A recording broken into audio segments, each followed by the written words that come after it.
Welcome to Beyond the Frontline podcast, where your host, U.S. Air Force veteran Donna Hoffmeyer, will help you transition from the front line to the home front.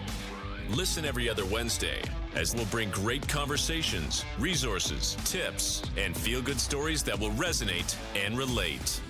Now, here's your host, Donna Hoffmeyer. Hey everyone, it's Donna, and it is another amazing week over here at Beyond the Frontline. We're talking about what people are doing out in this community and all the amazing things our veterans and our first responders are doing. And today we're going to be talking to, I'm going to say it wrong, Ben Higginbotham. Did I get it Nailed right, it. Ben? I Nailed nailed it. it. Yes, that was good. So Ben's a Marine. He was infantryman. He's done his deployments to Iraq, Afghanistan, and he lives in Houston now with his wife and two kids. And he is currently serving as the director of the United Brotherhood of Carpenters and Joiners of America's Military Veteran Program. That's a mouthful. And I It bet a sure lot is. of you guys didn't know about this because I didn't know about it. And I was kind of fascinated when they came to me and said, hey, we would love to have a conversation with you. And so we're going to get into what that whole long sentence means right there. And so, Ben, welcome. We're super happy to have you here. Delighted to be here. I think this is kind of cool. You guys came to me and I'm reading this and I'm like, wait a minute, what is this? And then you and I in the pre-meet, I was completely fascinated by. So before we get into UBC and everything you're doing there, kind of go back to being in the Marines, coming out, what made you kind of decide to leave, and then your journey to where you're at right now. Sure. So I'll go back a little bit further. Sure. So I enlisted in the Marine Corps in July on my 17th birthday. That would have been July 31st, 2001. So about 2 months prior to 9/11. So 9/11 wasn't really a catalyst for me. I always had the ideology that that's what I was going to do. I was going to go and I was going to serve and I was going to figure it out. And then of course 9/11 happened and that really changed things for a lot of folks that went into the military. It really kind of put a lot of military careers on a completely different trajectory as far as what people thought they were going to be getting out of service, right? Mm-hmm. So either way, I went in with as an infantryman, went to the School of Infantry at Camp Geiger, South Carolina, or excuse me, North Carolina, and then I ended up at 29 Palms for my first duty station. Deployed to Iraq in 2003 for the push, the initial invasion, and all that stuff. Oh, yeah. Ended up over in Al Anbar in 2004. Again, pretty soon thereafter that first deployment, came back, did a non-deployable billet at Quantico, working on the range, teaching new lieutenants how to shoot rifles. So probably a little bit more dangerous than my first two deployments, but I made it through. I was going Uh, to say the same thing. I'm like, oh, that's more dangerous. yeah, so no, that was a good time. It was nice kind of get that decompression time, and I've always enjoyed shooting and being on the range and stuff, so it was a really good fit. And then 2008, Afghanistan started heating back up, and they kind of came to everybody on the range that was an infantryman and said, "Hey, your time here is over. We got to get you back to the Fleet Marine Force because they need NCOs." And so I went to Camp Pendleton to First LAR Alpha Company, and I deployed with them in 2010 down to Helmand Province, Afghanistan. And then about the time I was kind of finishing that deployment, that's about the time I started to kind of think about what comes next. Just like any other bright-eyed, bushy-tailed young PFC, I thought the Marine Corps was forever. And it is for some folks. Well, actually, technically, it's not forever for anybody. But I thought I was a lifer, and things change. And not that I didn't like the Marine Corps, and I didn't have any bitter feelings towards it. It's just life happens, and you start to think about what comes next, right? And then my thing was, I don't. Had I stayed 20 years, I would have been getting out at almost 40, trying to start a new career at 40, and all these other things. So that was kind of the thing to kind of get me out. So I got out, and my transition process in 2012, much different than what it looks like today for today's service members. Today's service members have so many more options than we had, 13 years ago, I guess now. Right. There's skill bridge programs, there's career skills programs. If you're in the Army, that's what they call them. There's just so many resources out there that didn't exist 13 years ago. So I got out without a real good plan. I had no idea what I was going to go do. I didn't have a real idea of what I wanted to do. I applied for a lot of law enforcement just because to me that was just a logical next step. It just made a ton of sense. I didn't necessarily even want to be a police officer or want to be in law enforcement. It made sense. Um, 13 years ago, that process was very lengthy. It was 9 months to a year long before, by the time you went through all your background checks and your lie detectors and all your physicals and all that stuff. I mean, it was 9 months to a year before you were even talking about a job offer. Right. Uh, I did what any aspiring young Marine does, and I went out and I started bouncing in bars. Uh, you know, I went to college. Um, I call that protecting your own. that's it. Yeah, yeah. I went to college. That GI Bill money in Southern California was pretty healthy back then. It's even healthier now. Mhm. And then, that was only sustainable for so long. Really started to get kind of stir crazy because I really didn't feel like I had a purpose. There's a difference between a job and a career, and I just kind of felt like I was spinning my wheels and I wasn't really going anywhere.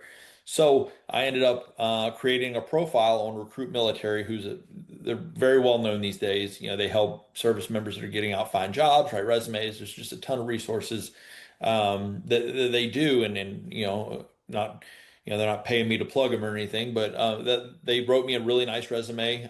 They shopped it around for me a little bit and landed me with a company in West Texas, working in the oil fields, a real small mom and pop shop called Artificial Solutions, I believe is what it was called. And I ended up going out working in the oil field on pump jacks, doing maintenance and repairs and inspections. And then, as fate would have it, a friend of mine that I deployed twice to Iraq with, a guy by the name of Noe Ruiz, who incidentally lives 15 minutes from me now. He saw me on Facebook and said, "Hey, what are you doing in Texas and this and that?" And we kind of got into a conversation about what was going on in our lives. And I told him what I was doing, and of course he's like, "Hey, do you like it? This and that." And I said, it's paying the bills. I don't hate it, but yeah, I don't know if this is forever. And he said, "Man, well, I got into the Carpenters Union through helmets to hard hats, and man, let me tell you about all these benefits, and let me tell you about my pay, and let me tell you about everything I've been able to do with my life." And I was just fascinated. It's like almost too good to be true. So he gave me some resources. Hey, read up on this, watch, go on YouTube, look this up, look that up. If it sounds like something you might be interested in, let me know, and we'll get you brought in, and the rest, as I say, is history. So I did, came down, took a little placement exam, got placed in the apprenticeship, and then off to the races, right? It's down here where I'm at in Houston as a millwright, it's a 4-year apprenticeship. Um, as I was Cool. going through that 4-year apprenticeship, 90% of what I was doing was working in refineries. Yeah, still had that very strong military bearing and all that still with me. And what veterans need to realize is that would take you so far, and there's so many employers that love that stuff. The dependability, the integrity, discipline, all these things that employers you know are searching for, that the military just kind of takes for granted because everybody has it. Let me ask this. Well, hold that thought because I Hold that have a thought. couple of things that I want to I want to go back on that because I have a question about that. I'm writing a note so I don't forget it because my brains went everywhere. Let me unpack a couple things on this up to this point. So when you talk about the Marines and you were saying, I thought I'd make a career and then I didn't. I got told this by a friend of mine that was a Marine. His name was Sylvester. And he said the Marines in general want people, they want them as young as they can, 17, 18, 19, 20 years old, for 4 to 6 years. They're going to use them up as much as they can. And then the majority of them they know are going to go off and do other things. So I thought that was interesting when you said that because you were 10 years. I'm like, ooh, that's longer than what I've seen. I've seen a lot of like 4 years, 6 years kind of thing, right? And I say that because uh, you've got a lot of the Marines coming out young. They're coming Oh out yeah. young and they're also at a prime in their life. Now they're stepping out the door And the same thing we say across the board for military in general, but a higher percentage of the Marines is this value and purpose. And so when you're coming out on high, you're still young and got a lot into you. I can imagine how much of a like, whoom, transition that is. And a lot of them have, I mean, 4 to 6 years is going to get you skills, but not a lifetime of experience either. You know what I Correct. mean? So, Yeah. what a place to be. It's like I can see where that becomes So, almost traumatic. Like, and you I know what I think mean? that's where the trades, I think that's one of the reason union trades in general, and specifically union trades, are so good for transitioning service members is as service member, and I believe you and I kind of discussed this on our pre-meet. As service members, especially at that age, they get out and they tend to think that they're going to step right into middle management somewhere, Yeah. at some Fortune 500 company. That's just not realistic. At the You know, same paycheck. And they don't understand that paycheck's not the same. no. And so with the trades, the thing that I found is like, I was guilty of it too, right? I'm certainly not disparaging anybody else without admitting my own Oh, fault. Certainly, I said with 10 years of experience, I was an E6 in the Marine Corps. That's impressive. It looks good on a resume. Somebody's going to gobble me up. And what I saw was a lot of thank you for your service, but you just don't have the skills we're looking for as an infantryman, right? Because yeah. that's just not a huge job market on the other side of the fence. Yeah. So the thing that it took me a while to realize is the fastest way to the top is to start at the bottom. Uh, So, you got into an apprenticeship and it was just a rocket trajectory from there, and I know I kind of only got halfway through my journey, but it just my climb was so steep and people don't believe it. And it's just, the best thing I ever did was just accepted the fact that I was going to have to start over. well, so good point. And you said something else that it resonated with me when you said that um the you were doing the oil fields, but it wasn't, you're like, yeah, I'm doing it, I'm fine, it's good, it's paying the bills and like that. So you have a skill set, but it doesn't necessarily mean you like what you're doing, right? Sure. There's a scene, this is going to sound silly, but when my kids were little, we used to watch the little Disney movie Tangled, right? It's Rapunzel, Disney's Yeah, Rapunzel, right? right. There is a scene in it that always stuck with me. And it's these henchmen guys, and they've got an arm, like a hook for an arm. This guy had a hook for an arm, and he's in the bar and he's playing the piano and he's pounding on it. And the song says basically like, I'm I'm set up, my skills set up to be a henchman, but I wanted to be a concert pianist, but I can't, right? Because I got a hook. And it always stuck with me because sometimes, and it's what I want the audience to understand is that just because you have a skill set doesn't mean you necessarily like the jobs that that encompasses. It doesn't mean you can't go back and learn other skill sets. Like, Sure. don't sit yourself in it just because you got the skill set for it, but you have no passion at it. Like it's okay. That's a time to go, like you did. I went to college. I got more knowledge. I got more education. Or what we're going to talk about in a minute, the apprenticeship, going in there and gaining more skills into something that might be more interesting to you, that kind of stuff. So that kind of like stuck with me. And then the other thing that you said, the businesses love the veterans, right? Because they have the skill set. And when we're talking skill set, and I talk about this all the time, soft skills, right? We're talking about soft Sure. skills. Yeah. And so, this is the question I had for you. Do you think, I know businesses like it, do you think they know how to properly utilize it? The veteran and their skill set and the veteran and how they're built. So I think that unless you live the life, I think it's very hard to understand, like at a cellular level. And I know they get the broad brushstrokes, right? The Right. mission accomplishment. Like this guy's a veteran. I can just tell him to do something. I can basically walk away from it knowing that one way or the other is going to get done. Hmm. Uh, but I think they're doing better. I think businesses are kind of coming around to really be involved in things like SkillBridge and CSP that we kind of briefly mentioned earlier to really tap into that source and just, through just being in that environment and being subjected to so many different military personalities, I think you learn a lot just whether you want to or not. And then when we start talking about intangibles, and we start talking about soft skills, one of the things that, a lot of people don't think of, and I really never did either, but I mean, as much of a blessing as they are, and you know, they can also be a curse, like when you get out of the military, some people just have such a hard time letting go, and they really won't take that next step, and it's one of those things you have to realize that part of your life is, for sure be proud of it, wear it proudly, Right. don't ever disparage it or anything like that. What you did was amazing, and it deserves all the recognition in the world. But we as people, and we as, when we leave the military, we have to evolve. If we want to progress, we have to evolve into what our new reality is. And I've seen a lot of people really struggle with that.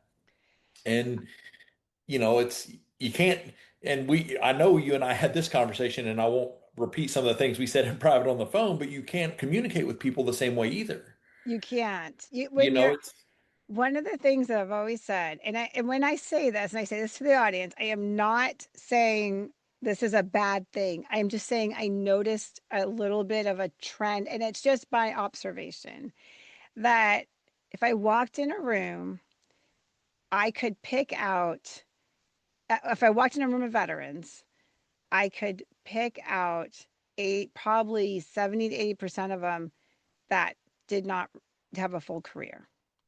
Just walking in that room, I probably could pick out people that did it. And the reason why that I can pick it out is because they typically, in my experience, there's no research I've done on this, in my experience, they typically are the most decorated, meaning the hat, the shirt, the vest, the medal, the pins, and this is not a bad thing, right? You should be right. proud of your service. It's not a bad thing.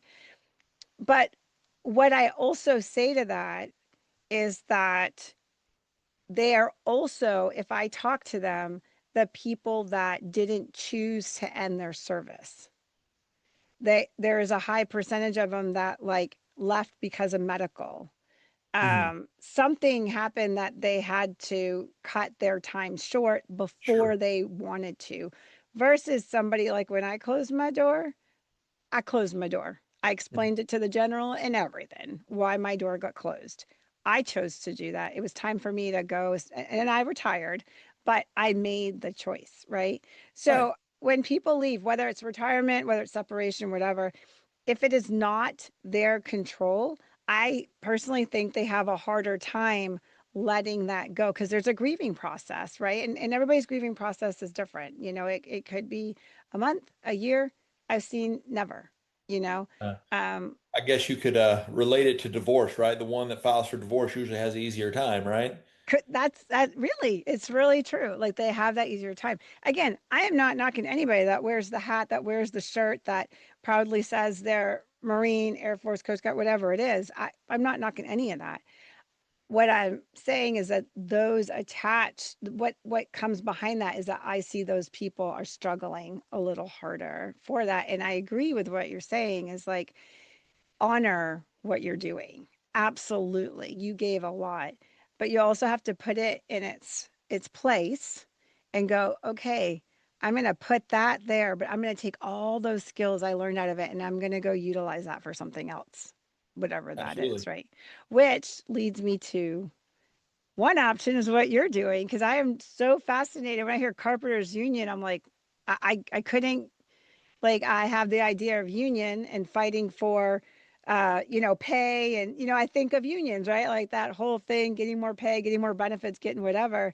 And you are a whole different ball game. So I want Sure. you to talk about that because it's Yeah, great. absolutely. So that again, that I mean, once my buddy Noe, who I served in the Marine Corps with, I mean, that was like the hook, line, and sinker that got me. It's like, we have medical, dental, prescription coverage insurance, and at the time well, I mean, he still is, but married and three kids, and he said the union pays for all that insurance. I don't pay a dime for it. I mean, and I don't know if you've shopped for insurance lately, but a family of five for medical, dental, and prescription insurance, that's expensive. Thousands of And dollars. and I challenge anyone, go find an employer that's not a union employer, and ask them to pay for all that for you and see what they tell you. Yeah, yeah. I promise you it's not going to be Yeah. what you want to hear. No, Right. not at So, and all. then And then we start, and I'm going to kind of circle back to something you said a minute ago. We start talking about pensions and we start talking about, annuities and defined contribution plans. Like you said, most of these guys are getting out at 21, 22 years old. Get into an apprenticeship at 21 years old. Oh yeah. You got a 30-year pension, plus you've been putting into, some type of annuity for 30 years and letting that compound interest go to work. 51 years old, you're set for life, Yes. and we're not talking a matching 401k situation. Whether I put anything out of my own pocket into that or not, the union's putting money in there, right? Because it's on a per hour. For every hour I work, my employer has to put a defined dollar amount into that account because they signed a legally binding agreement that says they have to do it. So that's what I want you to talk about is like the setup. Like I'm like, you have to coordinate with like you work with businesses and they have to agree to your terms to and then Sure. you are so how Right. does this whole pretty thing work? Because you got apprenticeship and you got them putting job placement plus Sure. the pretty coverage. So, so for us, well, let me unpack this a little bit at a time. Sure. So one of the misconceptions that people have is people think you work for a union. You don't work for a union. You're a member of a union. You enjoy all the protections and all the benefits that come from that, but very few people actually get any type of paycheck from a union, right? Unless Right. you're a business rep or you actually do work for the union. But the majority of people out doing the craft work for what we call signatory contractors, and those are contractors that have signed an agreement stating, we're only going to employ union labor in this craft, and we're going to abide by, and of course it's a give and take, right? Right. It's a negotiated contract. It's not the union going in there and laying the hammer down, and because it's a partnership, right? Like we need contractors just as much as they need us, right? If they're not Right. out there bidding work and getting work, our members aren't going to work, and vice versa. If we don't have the workers to give them, they're not making money. So it 100% is a partnership. Um, but that's essentially, I mean, and that's who, when every Thursday when you get paid, you look in the upper left-hand corner of that paycheck, if you're still getting a paper paycheck, nobody does anymore, but you know, it's going to say, XYZ union company. It's not going to say XYZ local union, right? So you're working for union contracts. And one of the great things is here in Houston, I'm a millwright by trade, and what that is essentially it's just an industrial mechanic. Here in Houston, our market is petrochemical. There are Right. so many oil refineries and chemical plants here in Houston, and throughout the course of my apprenticeship, I've worked in just about probably not all of them, but a very good chunk of them. Um, so it's not just one contractor in there. I mean, um, I don't know exactly how many, but I could probably, if I really went after it, I could probably name 10 off the top of my head that are all signatory contractors that are, working under the same agreement and have all agreed to the same thing, and everybody's getting paid the same thing, and benefits are being paid, and it keeps it extremely fair for everybody, right? And one of the things, that is really interesting to me when we and when I'm in on base and I'm recruiting and especially when I'm talking to female soldiers or service members, whoever it may be. One of the great things about the union is there is no pay gap. Everybody's paid the same, right? It's if you're a first year apprentice, you get paid what a first year apprentice makes. If you're a journeyman makes what a journeyman makes. So that's also something that's like, they appreciate, right? It's like, because I know a ton of female millwrights that will go and work circles around most of the guys I know. And that's not me, you know, patting, blowing smoke or anything. That is 100% a fact. Don't Uh, underestimate the girls. yeah, and if you're going to work just as hard, you should be paid just as much. Right. Um, so there's just so it gives you a lot of flexibility, it gives you a lot of options because if one company slows down, all you got to do is pick up the phone and call a different one. As long as they're a union employer, you just pick up and go right back to work. So it Hmm. gives you a lot of options. It keeps you busy. And again, benefits, jobs, benefits, and wages. That's what we're all about. And we're trying to set the standard for everybody else to follow because we believe as everybody deserves to live a nice, comfortable middle class life.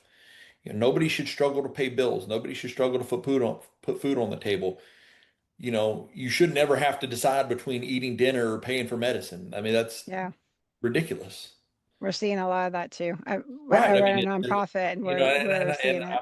I'm, I'm going to do my very best to just kind of stay political neutral here, but Yeah. I mean, it's a fact of life that so many people struggle in poverty, and Yes. they have to make those decisions every day. Like, do I pay for my medicine, or are we going to eat today? And the union, Hmm. that we're not about that. It's like everybody, you're going to be able to go to the doctor when you want to go to the doctor. We're going to make sure you're paid a fair wage so you can live in a nice home, you can drive nice cars, you can take nice vacations. You can not worry about bills while you're at work. All you're worried about is providing quality craftsmanship. You're not worried about what's going on at home and what bills are late, none of that stuff. So it's a much better quality of life. And I know there's a ton of misinformation out there, right? It always makes me chuckle a little bit when I go to base and I talk to people about a union, and they all assume we're mobsters, right? And they're all, Right. Oh yeah, yeah. yeah, Guns, got the yeah. fedora hat. Right. They all assume that we're, and yeah, a lot of that stuff happened way before my time, obviously, but I mean, that's Yeah. just not reality today. And it's coming out of the military, and even if you just serve 4 years, right, we are a 100% all volunteer military. And so nobody's making you be there. You did that of your own volition. Yep. Like that means something. Yeah. So when you kind of come out of that, like, yes, I firmly believe that you should be able to step right into a career where you can enjoy those same benefits and not have to struggle 100%, which is kind of where, our military veterans program came from. In 2019, back at Fort Hood, that's where my boss, Mark Benequisto, he started our very first program there. It's an 8-week program where we take service members while they're still active duty, so they're still being paid by the service. They come to us for 8 weeks. We give them, 8 weeks worth of 320 training hours worth of apprenticeship classes. They get book Wow. work, they get shop work, so they get some hands-on stuff. So when they were putting them out on the job sites, they've seen some of the stuff before. They know the nomenclature. They're just ready to take that next step, and they're just 1 foot. They're just a step ahead of their peers that are coming right off the street. And because they've done this, we're able to start them at the beginning of their second year. We're able to give them a nice little pay raise, and just it's not much, but it's something to say thanks. What's the apprentice? Because you say apprenticeships. What type of apprenticeships do you guys have? So the Carpenters Union covers three crafts, and a couple subcrafts. So the main three crafts are carpenters, millwrights, and pile drivers. Okay. And then under the pile drivers, we also have commercial divers. Under Cool. yeah, right. A lot of people don't know that. But yeah, we have commercial divers. As a fun fact, we own our own dive school in New Jersey. That's Um, cool. yeah, right. So again, if somebody wants to come to us and say I want to be a commercial diver, all right, cool. Like, we'll send We you to school. gotcha. Yeah, you go to school, you go get all your certs, doesn't cost you anything. Of course, if you just decide to go to school and then just bone out and go work for somebody else, there's probably a penalty there. But Right. Right. versus getting out, going to some college and paying, excuse me, tens of thousands of dollars to get certs to go to work. I mean, it's kind of right Yeah. up there in the same realm of, going to college, racking up a bunch of student loans and, hundreds of thousands of dollars worth of student Yeah. loans to get a job that pays you 40 or $50,000 a year. The math just don't math. Um, Well, and then on top of that, I mean, if you think about it, so if you say you do 4 years, 4 to 6 years, right? So now in the military, now you we have the what do they have? The blended, right? We have the blended the year just as I was retiring, they were starting to push the blended retirement. And the blended retirement is that they get I think it's if you make it to 20, it's 40%, but in between it's a matching 401k type things like a percentage and the military. Oh yeah. So everybody can like when I was because I retired in 2020 and it was like about 18 this was starting to come out and we were the old people we didn't get that luxury because we were old but they were then I think it's standard now like everybody has this and so you put in whatever percentage they match it so when you come out you're coming out with like say you did 4 or 6 years and you did your matching and all that so you have a nest egg right and you have the GI Bill, and you decide, like, I don't really know, I think I want to do milling, or I want to be the diver or whatever. And they find you guys and they go to that. They don't have to touch anything, all taken care of, right? So they still Correct. got a nest egg. They still can go to you when they're going to school. Do they get paid to go to school, or are they getting paid when they're going to school, or So no? what? So ours is a 100% paid apprenticeship. So Oh, our apprenticeship is just like going to work. It's essentially 4 years of OJT is really what oh, it is. wow. So So that's and getting what? paid Yeah, you're getting just paid, to do and that. And then you can preserve your GI Bill. So if you want to go to advanced degrees or, I mean, it's still there. Like, I mean, what a sweet deal to, especially these, I say kids, they're these 21, 22, 23 years old coming out the door. And again, I've seen it 100,000 times. They're like, yeah, I just want to go to job because I had to pay the bills. Okay, I got you, but what's your plan? I don't know. And so they don't really know what's in front of them. When I find things like this, it's so funny because it's like, boom, you're nationwide, correct? Is that, yeah. So our Skill Bridge program is we're at five, soon to be six locations. So we're at oh, Fort wow. Hood. Yeah, we're at Fort Hood, Fort Drum, Fort Campbell, Joint Base Lewis McChord, and Camp Pendleton. And we have a pending MOU at Fort Bragg that's just awaiting legal review, which with all the other MOUs we have is I guess You're not just down here? You're not at Fort Sam? Did you say you were? Did I miss? we're at Fort Hood Fort Hood. up Get you down Killeen, this Texas. way. We need to talk. You need to come down Yeah. this way. Get you with Jose. Oh, there we go. Um, I think I've yeah. talked to Jose. I've presented at Fort Sam before, and we've had soldiers from Fort Sam go up to Fort Hood because there's a barracks we can put them in and different things. So, Yeah, and do um, that. Because I'll tell you, so I mean, and for the audience, you want to explain skill bridge to people so the kind of oh, audience knows that. sure, yeah.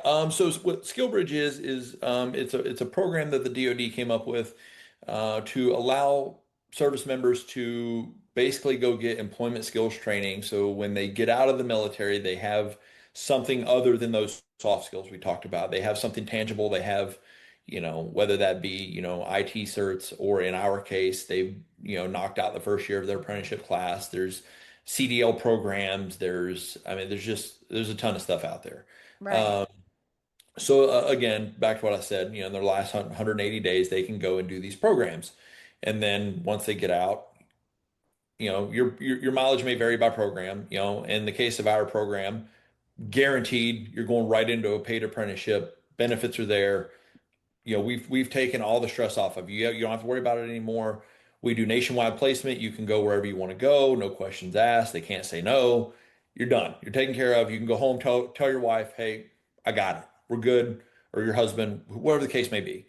There's other programs that are training programs. Hey, you come to us, we'll train you, and then we'll have industry partners come in and interview, and maybe they'll hire you, maybe they don't. There's other ones that are, we provide training, and then you just go off and try to find a job.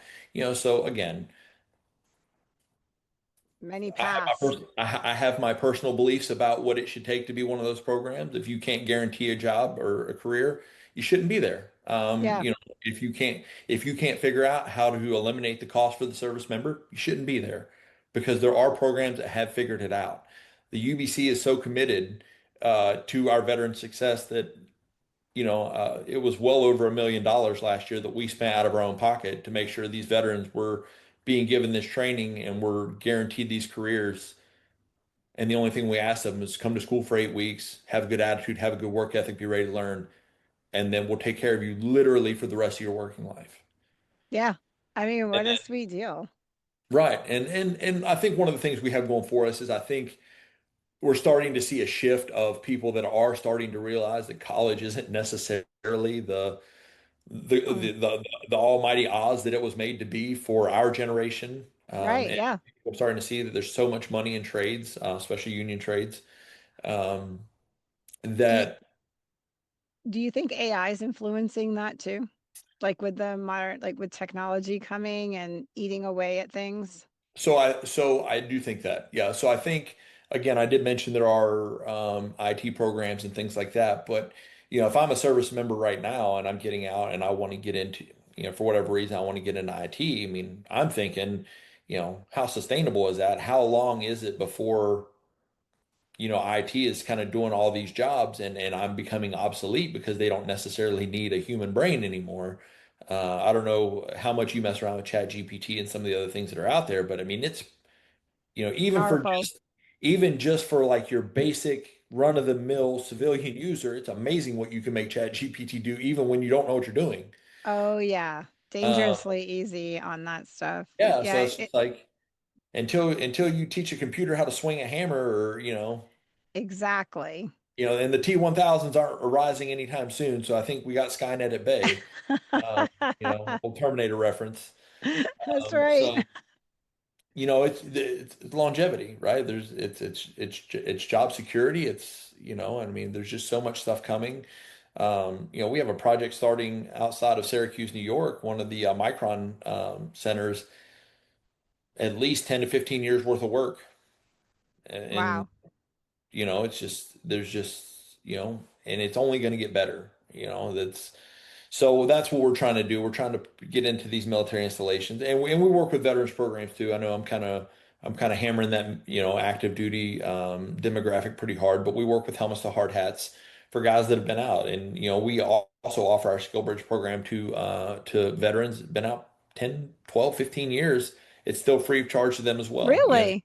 Yeah, You if could you do want to it get. post. Mhm. So, and the reason why I kind of was like, oh, because traditional skill bridge, like the actual skill bridge program, is you're within 6 months and then you can go train at a vetted business. So whether that's corporate, whether it's you guys, whatever that may be, you get to go in there. But it had to be while you were in service. And matter of fact, it's weird because Jose and I we had this conversation probably I was at an event, so probably like 4 or 5 months ago. And I said to him, I was like, I mean, I think Skill Bridge program's great. I said, but one, it's commander approval. Now, unless something's changed recently, but the commanders have to check off on that Still the for same. them. Yeah. I know. I knew it a little personal because believe it or not, even me, I was gonna go try. I wanted to go do something different, and I set up a skill bridge. That's how I had met Jose, and my boss decided at that time they all of a sudden needed me. And I was like, really? Like, and so I didn't get approved. And yeah, it worked out for the best at the end of the day, but I know that specifically. So I told him, I said, I think it's great, but I said, not everybody gets approved. I go, why isn't there something that extends just outside the door? Like, how do we not have skill bridge once they cross over? Yeah. And he's like, that's kind of interesting, Donna. And I'm like, yeah, So a lot of times, what we see is, if they're having those issues, they'll just say, "All right, well, I'm just going to take terminal leave, and I'll just do it on terminal leave," because at that point, you're right. you're on your own time. You do whatever you want, and you're still getting paid. Yep. So, but yeah, I mean, it's just, we're in, again, with helmets to hard hats, we're in that space. We also recruit out of other CSP and SkillBridge HBI. Recruit out of there all the time. We hire carpenters from them quite often. Great working relationship with them. So it's just, it's the thing, right? We got to find ways to do this better, and we have to find ways to allow these service members to step out and step in, right? We don't need There's just so many things that we fix by fixing the employment thing. And I think Yeah. that's one of the things people don't see in the bigger picture is, if you fix the employment, you fix a lot of the mental health stuff too, because that's what people stress and struggle So the smart. most. I mean, that's, Yes. if you're financially well off, like your mental health is in a much better place. The other thing that really messes with mental health is homelessness. If you're well employed, you're not homeless, helping mental health. So I mean, there's steps to it, right? It's not just about getting them to work. It's about like let's fix them as a whole. So it's funny you say that because this has always been like a beef of mine. So my last 8 years in the military, I was working as a clinical case manager, but I was at a headquarters. And so we worked with all the Guard and Reserve, because as you know, when they come off orders, then military can't do any of their medical care because they're not in a status, right? So our program put them back onto orders, and they could get their medical care essentially. So, um, what, I lost my train of thought. What was I thinking? Oh, so when these guys, were getting their care and all that, what I would tell people, I'm like, look, there are some people that have a broken leg, right? You're going to put it in a cast, it's going to heal. They're doing their thing. Life is okay, right? But you have people that have significant mental health from trauma, from their deployments, from whatever it is, right? And you're trying to apply the same rules to everybody. So, the military loves to set up stuff and say, you're accountable for everything. And I'm like, that's not how the world works. So when you are compromised and you are struggling just to get out of bed in the morning, we've got to lend our hand out a little bit more and help them along the way, Absolutely. right? So, um, you put somebody in that situation that is struggling, and then you compound it with the finances, and I can't pay the bills, and now we're homeless, and then we, et cetera, et cetera. You're Yeah, just we're snowballing. compounding. Yeah, we're compounding this situation, right? So I remember talking to somebody one day. He was struggling, struggling with some mental health stuff from health conditions that were making things worse. And we were at, it was workouts. It was a nonprofit that I had worked with, and they provided fitness, right? So you'd come in twice a week and we'd come together as a group and we would do these workouts, right? And I remember this gentleman saying to me, it's like one of the first places I feel really accepted. And I will tell you, there was a lot of meaning behind that. It helped his mental health. It made him, just the exercise itself obviously is helpful, but it made him want to try different stuff. He started trusting more. And then we found all these talents that he had. He's extremely bright, very talented person, right? But because he was so beat down one thing after another, and it was health conditions, finances, and we have a tendency, and I'm going to tell you, the community is not going to like it when I say this. Our people that are struggling the most, we turn their backs on. And when, because it's like pack animals, like we don't know what to do. So, and I'm not saying that we do it to be mean. We don't know what to do. So we're like, hey, and I watched it. They're like, yeah, he's not doing good. I'm just going to leave him alone. No, that's when you got to lean in and be like, dude, come on out. Dude, let's go. And I'm not saying that people don't do that. I'm just saying, in general, what I watched when people were sliding down, then they tended to go like, yeah, I don't know what's wrong. He just wants to be left alone, or she just wants to be left alone. And I'm like, yeah, no, no, that's when you lean in. No, yeah, no, that's the wrong answer. You have to like come out. And again, do we want the best for people? Yes. I'm not saying people were ignoring them to ignore them. I'm just saying that it gets to a point that they're not sure what to do. They just back off. So when we should be leaning in, we're not always doing that, right? Well, and part of the, we're going on a tangent here, but part of Yeah. the mental health picture is, we're attacking it way too late. Oh yeah. I mean, it's, in my experience, they treat it like it's a post-service problem, let the VA deal with it, and the VA is, as noble as their mission is, and I know a lot of people talk about the VA and it is what it is. Right. But, I mean, they mean well, they have a noble mission Yeah. but, it's like, I remember being in, even after deployments and stuff, I can vividly remember, if I was behind on dental, they would let me know, right? Oh, you haven't been to dental, you're red in the system, or however Right. they class, or hey, Yeah. you missed your appointment at BAS last week. What happened? I don't remember not a single time somebody asking me, hey, when's the last time you went and had a mental health screening? Nobody. Especially in, again, I was in the infantry, and those environments and with, deployments and things like that. I mean, that's, You were not allowed to show that. I mean, I was a flight nurse, and let me tell you, you said mental health, we ran. I was medical, for God's sakes. And we're like, oh, because if you went to mental health, you were not flying. Like, we don't want you on a plane if that was the stigma. So yeah. we're like, yeah, no, no thanks, goodbye. And And then we it's like, wonder why we have the issues we have because we make people shoulder this burden for so long with no help. And then exactly. that becomes the new norm. Okay, well, I guess this is just what it is.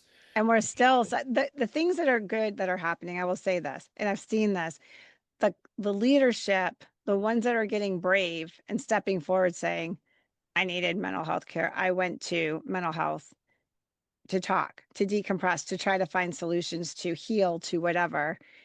Those are the people that we need more of, that are making the Absolutely. difference. That there's a fine line between victim and shutting up. And in the middle of that is the vulnerability that's needed to say, you know, I'm not doing so good today.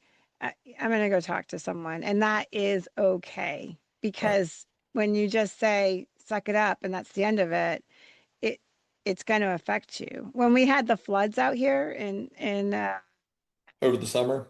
yeah, yeah, I went out for some of that, and I was talking with somebody, and they had a lot of people out there doing lots of stuff. So there was a whole bunch of people out there like cooking, and for the first responders and that type of thing, and the SAR.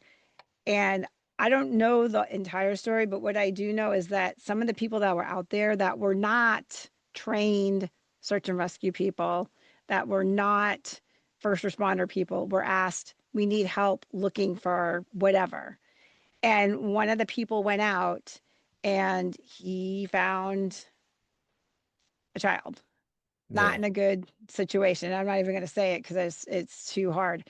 Um, and I immediately like, perked up and I was like, "Hey, like, is he okay? Is any response?" And his partner was like, "Oh, yeah, he's fine. His dad was a firefighter, and he just told him like that's just what happens, kind of thing." And I'm like, "Oh my God." So a year from now, 2 years from now, 5 years from now, he might be having an issue Right. because nothing's being done right now. And the sad Let's hope part not, right? is, Let's hope that realize what it is and let's get in yeah, front. and get help, right? So we did digress a little bit on the mental health, but it's important, right? And you do. It's weird to say, but it's true. You have a part in that. You're providing a level. You're providing a level of security, right? So financial security. You're giving them. You're empowering them with skills, which is giving them the job, value, and purpose, and the environment that they're coming into is kind of similar to the military, right? It's structured very similarly, It has right? a feel, right? It has Yeah, that. and it's kind of one of those, and it's construction, right? So you're coming from one, rough, good old boy-ish, Yeah, um, type environment to not jumping straight into an office where you got to be spit and polished and if you drop an F-bomb here and there nobody really cares. So yeah, it does make for a little bit easier transition. yeah. The humor is pretty close to the same, the dark humor and all that Oh stuff. yeah, You we know, love the that. yeah, the structure as far as, when I was working in refineries, we typically work 3, 4 man teams, which is very similar to a fire team, right? And then we typically have a journeyman who I could relate to as a fire team leader. And then we would have a foreman that I could relate to as a squad leader and a general foreman that I could relate to as a platoon sergeant, and when I'm talking to the service members coming out and I'm trying to explain to them, what the life is like, and I can explain it in terms that they understand, in terms that they can say, okay, I can see that. I can see myself in that environment because I currently live in that environment. It just makes it that much easier for me to make it relatable and Yeah, kind of draw them in that way because they're afraid of what they don't know. Everybody's afraid of change and you know, nobody really wants to do it. But especially for me, I had zero mechanical background ever. I didn't grow up working on cars. My dad didn't work on cars. I did not have a mechanical MOS. It just wasn't anything that I ever did yeah. or ever saw myself doing. And then, start making some choices in life and, path takes you down there. And then all of a sudden here I am, working on a turbine with a 130,000 pound rotor spinning at tens of thousands of RPMs with, 2 thousandths of an inch of clearance. And it just really makes you think like, how did I get here? You Questioning know? some life choices there for a moment. But I mean, it's been a ride, and I know I didn't get all the way through kind of my ride from there to here, but I mean, as soon as I finished my apprenticeship, just because of the kind of the things that were instilled in me through the military, the dependability, the punctuality, the tactfulness is a big one. Being able to stand in front of somebody and speak to them and basically tell them to go to hell, make them like it, Yeah. just all those things really worked well for me. So as soon as I was done with my apprenticeship, the company that I was working for, they needed a role filled in the office, and I applied, and Here that was you my are. that was my foot in the door into the business side of construction. And then, from there, I ended up going to the graduations for our SkillBridge program as a contractor representative, speaking to graduates, hiring graduates from the program I now manage. That's where I met my director, Mr. Mark Benequista, that I mentioned earlier. And then as soon as he had a role open up, he saw the value in me as well as a veteran, and kind of how I've taken ownership of the program and how I'm dedicated to these guys. And he said, look, if you want it, it's yours. And then, one thing led to another. And now here I am 5 years later, directing the program that I used to recruit out of.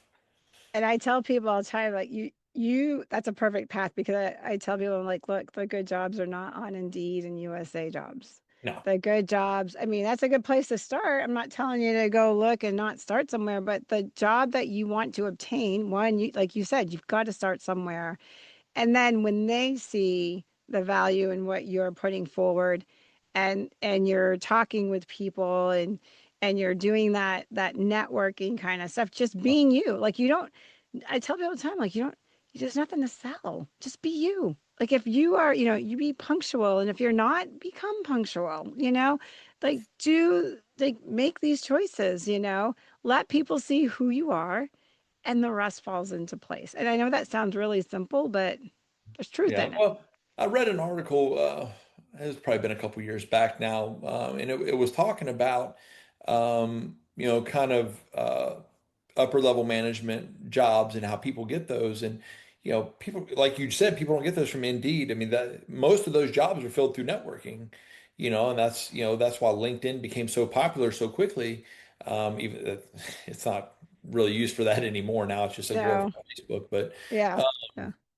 But um, either way, it's like this, your resume can only tell so much of a story. When you're applying for a job, that's all you have to give them is whatever you can put on 2 or 3 sheets of paper, and they're supposed to deduce the rest. Where with networking, you get to get in front of them, and you are your own best advertisement. Yeah, yeah. My sister-in-law years and years ago, she graduated from college, and she has a degree in macroeconomics. And she goes, Donna, I cannot find a job. Like, the only thing I can find, like, bank teller, and I'm overqualified. And I said, oh, they'd love to hire you. She goes, yeah, they're willing to hire me, and I don't get it. Like, I have a degree in macroeconomics. I'm like, right, because you come in as a bank teller, you be a bank teller for 6 months, a year. And I said, and when they have a position, they're going to move you into it because they Yeah. grew their own. And 6 months later, I go, because all the other bank tellers probably don't have a degree in macroeconomics or anything that they could use at a higher We're level going because to put it's you in a not holding required. pattern. Yeah. So sure enough, she's like, okay, fine. And it's kind of back to what you said, start at the bottom to work your way up. She was there 6 months. They moved her up, and within, I don't know, a year or two, she was the bank auditor. Like, boom, boom, boom, boom, boom, because she had a degree. So, like, to what you said, you start at the bottom and work your way up. Doesn't mean you're sitting there forever, but you're acquiring the skills. You're showing them who you are. They're growing you. They want to grow their own, right? And they want to put, they want you to learn their environment and their culture and yada yada yada, and make sure it's all a good fit. And when those jobs open up, guess who's going to be standing there? Any company would prefer to probably hire within than outside. I mean, I'm sure there's exceptions. I'm not knocking that. But in Oh, of general, course. Right. as you're moving stuff up, you want those people that have been dedicated and loyal and have provided value to the company, right? That's who Yeah, you want to keep. I was at a meeting last week in New Orleans. We had our one of our triannual well, now it's the Southern Regional Council of Carpenters delegate meeting, and we had just conducted a pretty big merger. The South used to be divided into three separate councils. It was Central South, Southeast, and Florida, and they could just kind of merge them onto one. And this meeting was the first time we were all together as one large merged council. They're kind of introducing people with the new structure and kind of the new leadership and everything. And I'm kind of sitting there and I'm listening to all the introductions, and I hear a name, and I said, "Man, I know that." Well, one of the first kids I put through Fort Drum from our MVP program, our skill bridge program, is now the chief of people for the whole South of Oh, the that's UBC. awesome. Yeah, and it took a very short 3.5 years. That's fast. Yeah, yeah, That's he did 30 years in the Army, came out, went into the apprenticeship, oh, went and worked yeah. nuclear powerhouses for a few years, and then, opportunity presents itself, he applies, and then again, got in at the bottom, showed his worth, and now here he is, standing in a room of 150 people in a suit and tie, when 2 or 3 weeks ago he was in coveralls covered in dirt, probably in a power Yeah. plant somewhere. Isn't that awesome? That's what I mean. Like, and one of the things that I said this to you before we started the podcast was I love uh your people's stories. I love the why. Like when we see you, you're the director over here. You didn't start there, right? You rolled up your sleeves like everybody else. You got in there, you learned the skill, you got dirty. They saw you, what you offered, and your skill set, and you allowed that to happen, right? Like that's what I want people to understand is like no, when you're 22, you're not going to come out and walk into a corporate job. Like That's not. that's a unicorn weird thing. Like it's not going to happen across the board. And so it's kind of like I used to teach in the kinesiology department when I taught college for a little while. And I used to say to my students, because they were all athletic trainers, physical therapists that want to be, soon to be kind of thing. And I would tell them, like, listen, you come out the door, your clientele is not going to be the hot NFL player. That's not who you're walking into. You're going to walk into the 60-year-old lady, the 70-year-old man. You're that because one, that's the people that can afford you. And two, you got to start somewhere before you get into that elite world, right? So, uh, you know, be willing to be humble, start, and I'm telling you, you already got, when you're 22 coming out of the military, you have a lot of soft skills. You don't have a lot of life. And so you don't have a life experience wisdom wise. That's just, it is what it is. But you do have skills. And they want you in there. And then you get life and wisdom and stuff, and you just keep progressing up. You know what I mean? It's right there, and it's right there for everybody. And what you guys offer is, I just think is awesome. I always learning something new, and I was like, oh, union. And then again, right, I have that same like, oh gosh, what's this going to be about? But it's very holistic. It's very partnership. I feel like you guys put the veteran at the center point and said, what do we need to do to make them successful holistically? And that's what you guys are doing. And that's really good because the military does not do that. We know that. We volunteer for that, right? We're assets, and we are there for the benefit of the military. That's not a dig on the military. That is the military. We are there to protect and defend. Mission That is it. accomplishment and troop welfare. That's right. Whether we're doing that with bubble gum and duct tape or whatever is gonna get done, right? So we are not used to being the center point and people working for our best interest is not how we're trained. We are working for everybody else's interest. So kudos. You know what I mean? I think this is great what you guys are doing. And let's wrap it up because I know you got to go to a meeting, but where can they find you and to start this process? Social media, website, whatever it is. Sure. So you can look us up on Facebook, UBC MVP. If you just type that in the search bar, it'll come up. We have a website that's ubcmvp.org. That'll take you straight to our SkillBridge website where you can fill out online form that just kind of shows you're interested. And then once you submit that, it goes directly to all of our program managers, and then they'll reach out with more information, answer questions, things like that. There's also a ton of useful information on the website as far as course dates, some of the training we offer, along with some testimonials, some other resources and things like that. So, and if all else fails, you can look me up, Ben Higginbotham. I'm on LinkedIn. I'm on Facebook. Mm-hmm. My contact info is all over our web pages, so feel free to reach out to me at any time. I will definitely get you where you need to go.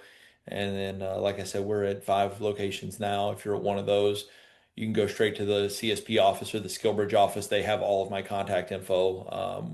Again, we're starting at Fort Bragg as well. But yeah, reach out to us, find a way. We'll get to you. We'll get you squared away. That's awesome. That was awesome. So what last piece of advice? Don't be afraid to start over. Like I said, I think one of the smartest things I ever did for myself was really buckled down and decided that the fastest way for me to get to the top was to start at the bottom. And I think that that's probably the best piece of advice I could give just about any transitioning service member. Don't be afraid of hard work. It'll pay off in the end. Perfect. I love it. All right, everybody. So all the information will be on the show notes. We're on podcast.co. If you go there and look at the show notes, they'll have all Ben's information on there and how to get a hold of them.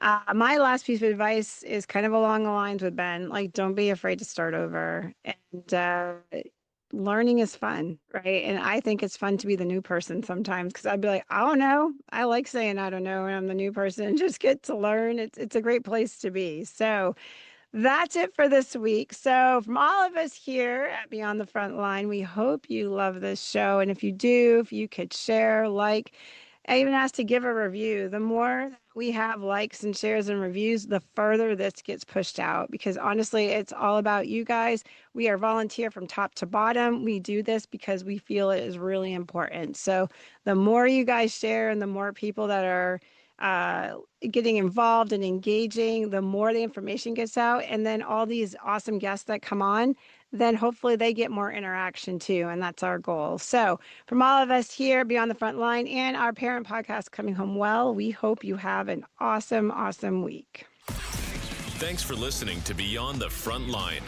a podcast of Coming Home Well. Join us every other Wednesday. And if you enjoyed this episode, please share it with others, post about it on social media, or leave a rating and review.